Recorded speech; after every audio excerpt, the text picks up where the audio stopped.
عايز تشتغل صح فتش لك في شركه تشتغل فيها مصدر دخل عايشك ظبطت مرتاح. وصلت استناني ثواني بس مش اجيب الملفات واجيك راجع.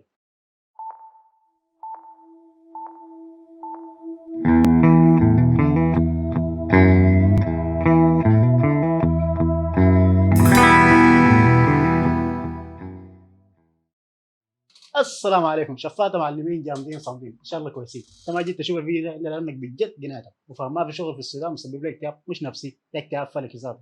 لكن قبل ما اديك الزد واوريك تشتغل كيف احنا ما نفهم ونشوف مشكله البطاله في البلد دي ذاتها شنو. اول شيء المشكله دي ما حصلت الليله ولا امس، المشكله دي من زمان حفر البحر من زمان. لكن خلينا نشيل احصائيات اخر 20 سنه، قول من 1999 لحد 2019. 2020 ما نازله لانه اصلا ما سجل في الاحصائيات.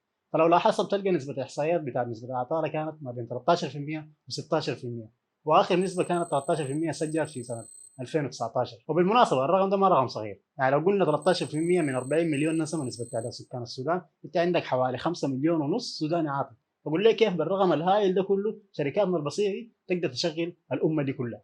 كان شركات حكوميه ولا خاصه دي كلها كم في السودان؟ الشركات الحكوميه قبل التصفيه كانت 431 شركه، دي قبل التصفيه بتاعت 2019 طبعا. ومعظمهم عندهم مشاكل في ذات نفسهم، كان من ناحيه مرتبات ولا ميزانيه. وغير ده كله 80% منهم هم اسباب الفساد في البلد دي. فقول لي كيف حيجي يوظفوا هم اللي يوظفوا زول يجي يكشف اسرارهم الفساديه. فساديه فهمتني. والشركات الخاصه دي كمان موضوع ثاني برا انسى، بس ما بتوظف لانه ما دارة ترتب وتتعب وتخسر عشان تجي توظف واحد احتمال واحتمال ما يناسب شغله. مثال هسه لو اخذنا قلنا شركه دارة توظف، دار لا واحد محاسب، السودان ده كله محاسبين.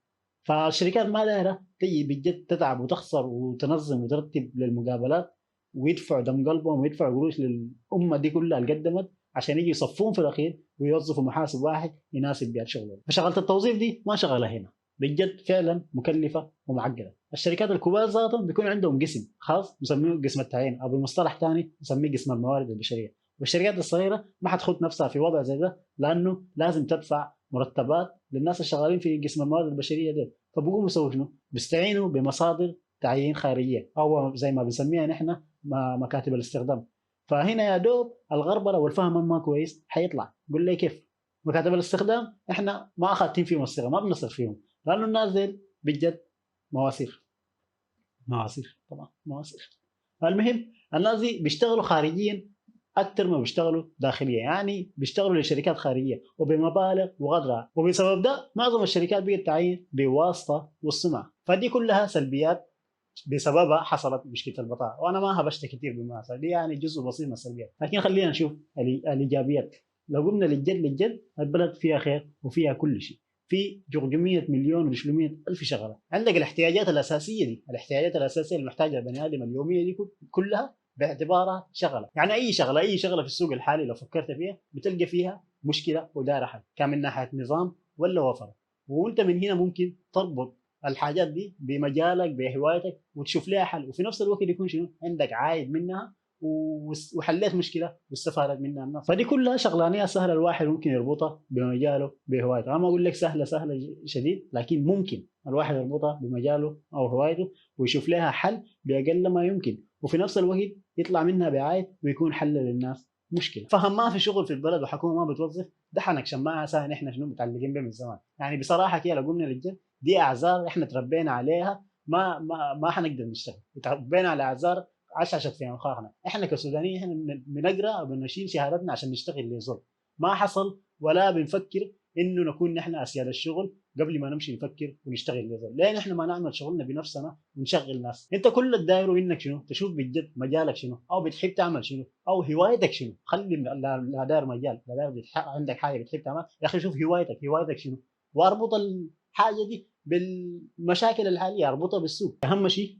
راعي لظروف الناس. انت كان لما تطلع بفكره جديده ولا مشروع جديد ما تقوم تسرح وترفع القيمه فوق. يا اخي ابدا بقيمه ممكنه، قيمه الناس يقدروا توفرها. ان شاء الله تبدا بجنيه، لو جنيه ده بخارج معك ان شاء الله ابدا بجنيه. عندك 100 جنيه يجيك من 100 شخص يجي يشتري منك كل مره، ولا تكون عندك 100 جنيه من زول واحد يجي يشتري منك ويفوت وثاني ما تلم فيه وتقعد تفتش في الزباين من اول وجديد.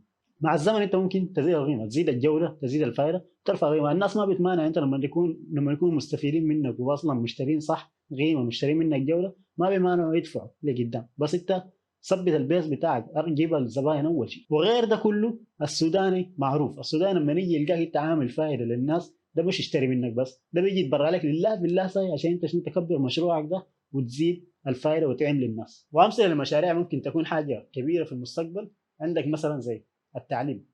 يا اخي التعليم ده عندك كم سوداني بيكونوا مفتش لهم في حاجه معينه دارين يتعلموها، كان من ناحيه برمجه، كان من ناحيه بزنس، كان من ناحيه تسويق الكتروني، كان من اي شيء دارين حاجه معينه يتعلموا فيها، بس اما هم ما لاقين المؤسسه ولا الزول الفاهم بجد للحاجه دي عشان يوصلها لهم بطريقه اسهل، ولا كمان يمكن ما قادرين يوفروا المبلغ المطلوب منهم عشان يدفعوا للمؤسسه الفلانيه. فده مشروع انت ممكن زول كفاهم في مجالك، زول عارف بتاعهم في شنو، ممكن توصل المعلومه دي للناس بمبلغ بسيط يقدروا يوفروه، ومنه تستفيد انت، ومنه تكون شنو حتى اخذت اجر وعلمت الناس. عندك مثال ثاني مثلا برمجه تطبيقات ومواقع. احنا عندنا المشاكل حاصله في السوق كثيره، فانت اي حاجه لو فكرت فيها داير لها حضور اونلاين ولا حضور في الانترنت، كان شركات دايره مواقع، كان خدمات محتاجه البني ادم اليوميه دي دايره لها تطبيقات عشان شنو تكون الوصول لها بطريقه اسهل. ثاني عندك حاجه مثلا احتمال تكون ما بجد اساسيه لكن هي برضه ممكن، زي عندك صحيفه الكترونيه تكون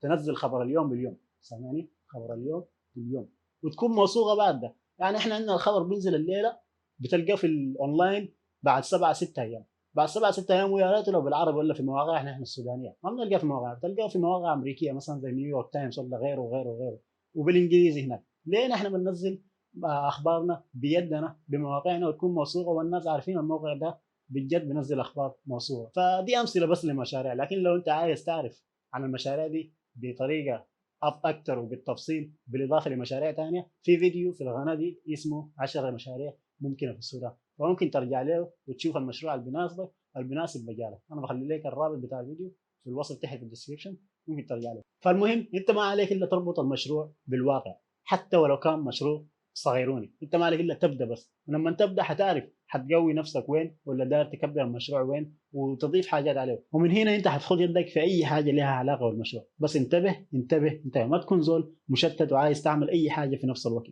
في مثل يقول لك ركاب سرجين وقيع ومساك دربين ضهيب.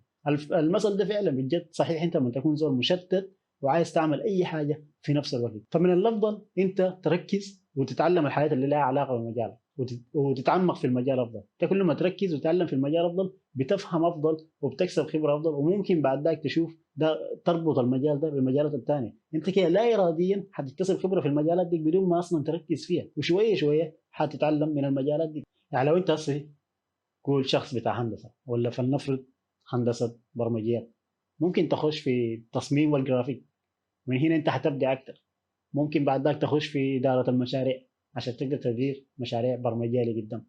ودي كلها انواع من الخبره ما بتجي كده بالساهل، انت لازم تتعلم، تبدا من تحت، تبدا من الزيرو عشان تقدر تمشي لقدام، تعرف انت محتاج لشنو. انت لما تبدا زي مثلا قلنا برمجه من الكود، حتعرف انت محتاج للتصميم والجرافيك عشان تقدر تكمل برنامج كامل، حتعرف لقدام انت لازم تتعلم حاجه لا اداره المشاريع عشان تقدر تدير مشروع بتاع برمجه كامل. يعني من الاخر كده انت حتطور في نفسك، وحبه حبه حتعرف الاساسيات المحتاجه، وما في حاجه حتفوت عليك لقدام، وبل بالعكس كده انت حتكون لك سهله، بالذات لما تقدر تشغل ناس معاك في المشروع، حتعلمهم طريقه شغلك كيف وتمشي الشغل كيف. لكن في الوقت الراهن اثناء ما انت شغال براك، طور في نفسك، ركز في نفسك، اتعلم اكثر عشان تقدر تمشي المشروع. وكيف تطور من نفسك وكيف تكتسب خبره اسرع وتمشي مشروعك لقدام، ده حيكون موضوع ثاني ان شاء الله في حلقه ثانيه عشان ما نطول عليكم في الحلقه دي. ففي خلاصه الموضوع، صح البلد فيها مشاكل، وصح الوظائف تقريبا شبه مستحيله بالذات بدون واسطه، لكن ده ما بيمنع انك تكون من نفسك وتبني مشروع لنفسك. في ملايين المشاريع البلد محتاجها، من ابسط واصغر مشروع لمشروع اكبر واكثر تعقيدا. بس كل اللي محتاجه انك تخلي الاعذار على جنب وابدا في مشروع يناسبك، مشروع يكون له هدف. فعلا صح المشروع في البدايه حيكون بطيء وبطيء جدا، لكن لذته حتظهر في النهايه. وتاكد تماما انه ما في مشروع بينجح الا بنجاح نفسك وتطوير نفسك وتقويه عزيمتك. انت كل ما طورت من نفسك وكل ما استثمرت في نفسك ويكون عندك العزيمه عشان تبني مشروع، كل ما مشى معك المشروع اللي قدام بطريقه اسرع وكبر معك واستفدت منه انت واستفادت منه الناس، وبرضه حتزيد ثقتهم بك لقدام لمشاريع تانية. انت لما وبالعكس كمان مشاريعك الجايه حتكون شنو اسرع من المشروع الاول، لانه انت اصلا كده فاهم وعارف حتبني وتبدا مشروع كيف، وبالذات مع ثقة الناس، لأنه مشروعك الأول نجح أكيد حيساعدوك ويقفوا معاك في المشاريع الجاية. ففي نهاية الحلقة أحب أشكركم شديد على المتابعة، وبجد دعمكم هو اللي خلانا نبدأ ونعمل الحلقة دي، على الرغم من إنه أساس القناة قائم على تعليم برمجة المواقع والتطبيقات من القاع للقمة. في بعض من الحلقات حتكون مخصصة للرياضيين وبالذات للناس اللي حابين يخشوا في العمل الحر. فلو عندكم أي اقتراحات أو أي مواضيع متعلقة بأعمال الرياضة أو برمجة المواقع والتطبيقات، خشوا طوالي وصلونا على منصات التواصل الاجتماعي فيسبوك تويتر لينكدين، نخلي لكم الحسابات في الوصف تحت. وشكرا ودمتم في رعاية الله وحفظه لحد ما نلتقيكم تاني في حلقة جديدة إن شاء الله، والسلام عليكم.